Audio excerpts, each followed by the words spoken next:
China's president says Hong Kong has risen from the ashes, having overcome its many challenges. Xi Jinping is in the territory to celebrate 25 years since its return to Chinese rule.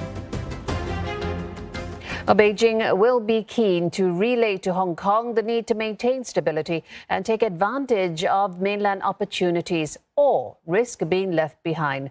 This follows anti-government protests in 2019 and political upheaval in the city, which have drawn criticism from activists and Western countries. Olivia Xiong has more. It's been 25 years, but Hong Kong native Amy Sue still vividly remembers being at home on July 1st, 1997, glued to the television screen with her family. 我们对着电视机是兴奋得不得了，一直在流泪。对我来讲是意义重大。 Now head of a Hong Kong business group, Ms. Sue hopes to help more capitalize on growing opportunities on the mainland. But she also warns Hong Kong businesses of intense competition ahead. This especially as Beijing has rolled out incentives to integrate the city into its Greater Bay Area plans. The ambitious goal is to turn Hong Kong, Macau, and 9 other cities in China's Guangdong province into a technological powerhouse to rival that of Silicon Valley. 改革开放之初。 内地是需要很多香港的资金以及人才。然这20多年啊，尤其是最近有时候，很多内地人已经有到外国去考察、去学习。然后我们香港，无论是从商业发展还是个人要到内地呢，你一定要更装备自己，因为你面对的是10多亿人口的挑战。但是倒过来呢，内地市场大呀。 Ms. Yu says the 2019 anti-government protests in Hong Kong no doubt affected firms hoping to do business both in the city and on the mainland.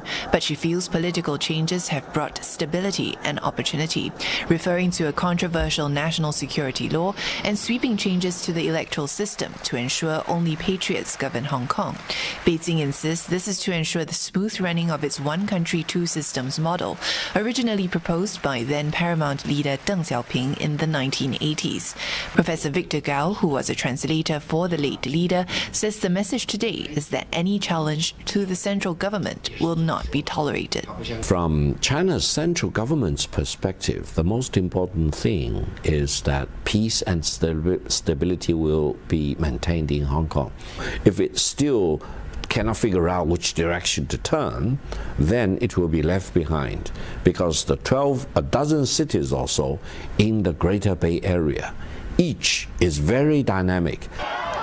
But with the city only halfway through a promised 50 years of high-degree autonomy under the one country, two systems model, some human rights groups and foreign governments have accused Beijing of going back on its word, as activists and journalists have been arrested, media companies ordered shut, and voices from the opposition camp effectively silenced. Analysts say the anniversary will be an opportunity for China to hit back at criticism from the West and double down on its position that Hong Kong remains its internal affair.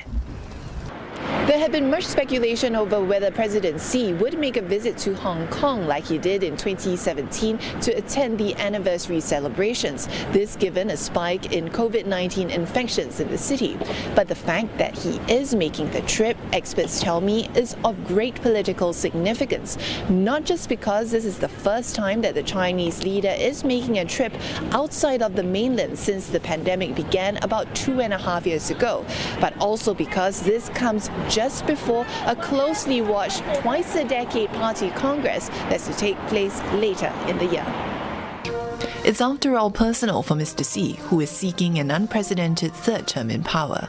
He will actually claim and also announce that Hong Kong now has changed from chaotic situation to very much vibrant economy. Then in general, Hong Kong is in good shape, including fighting COVID-19. So he could utilize this opportunity to claim that all good things happening under his leadership. And it's unlikely there will be any signs of dissent or protest during Mr. Xi's visit this time, as tough security measures have been put in place to ensure celebrations go off without a hitch. Olivia Xiong, CNA, Beijing.